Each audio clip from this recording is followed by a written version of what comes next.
The the Treasury is in the news yet again. So only today is the start of the VAT raid on private schools, and at the same time, there's stories coming out about a threat to historic places of religion, historic places of worship. The listed places of worship grant scheme, which sees a VAT refund on places on repairs listed on repairs to listed places of worship.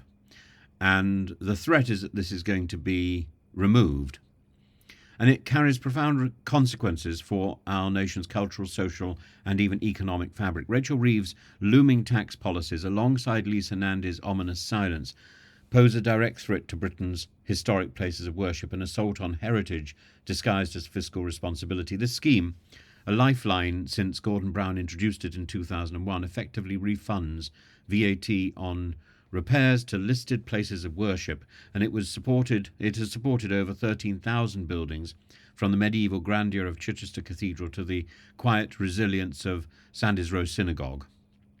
Yet its continuation is uncertain, and with Labour's plans to plug fiscal gaps, there is a fear that this vital relief, worth a modest £42 million annually, might be scrapped. Let's be clear, this isn't a fiscal strategy, it's cultural vandalism.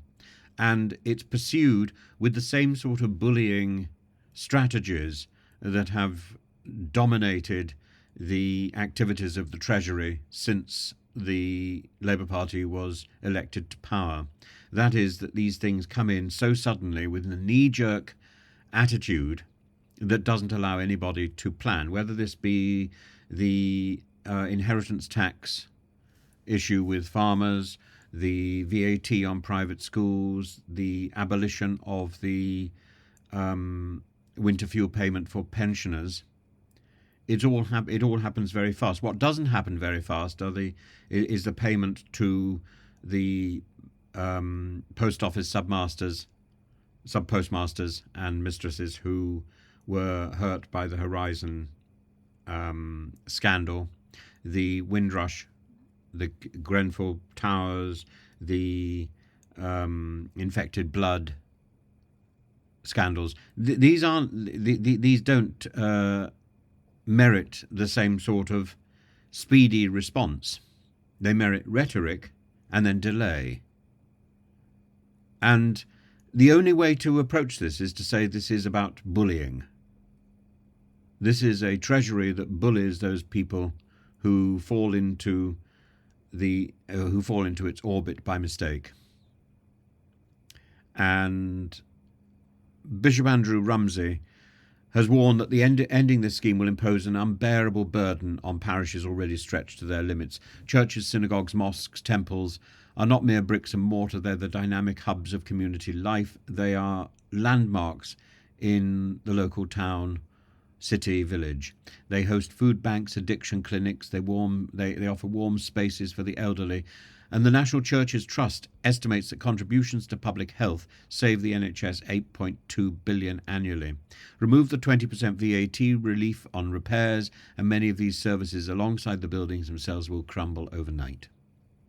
Consider the irony. Notre-Dame de Paris has just unveiled its pristinely restored grandeur, a source of national pride for France, and meanwhile Britain, home to 45% of Europe's Grade 1 listed buildings, risks letting its treasures decay for the sake of pennies. And the Church of England alone faces a £1 billion backlog in repairs. Without VAT relief, historic buildings like the Grade 2 listed St Mark's in Stoke-on-Trent or Southwark Cathedral, which needs £500,000 in urgent work, will falter.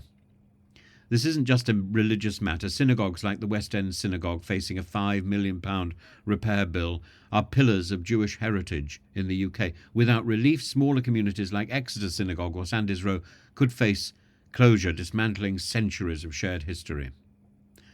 The loss is not confined to bricks or stained glass. Churches fill the void left by vanishing post offices, libraries, public services. They support struggling families, offering school uniform banks, meals, mental health programs. The Reverend Alex Frost in Burnley reaches thousands in need.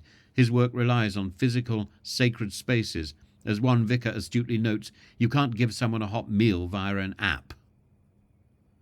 Removing VAT relief would force communities to focus solely on fundraising, and this isn't just cruel, it's economically short-sighted. Closing these spaces shifts their responsibilities onto already overstretched local councils or charities reliant on government grants. The result? Higher long-term costs for the state.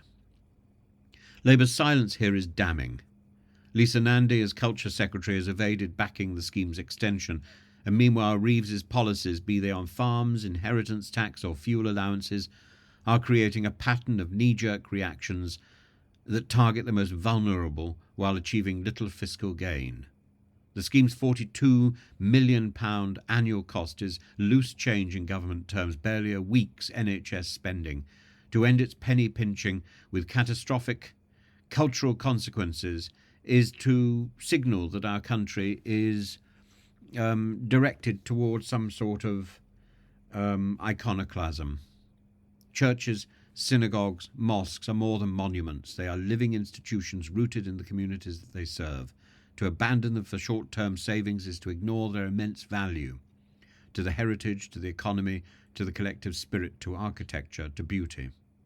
To adopt a phrase, robbing St. Augustine to pay Rachel Reeves would be an error of biblical proportions.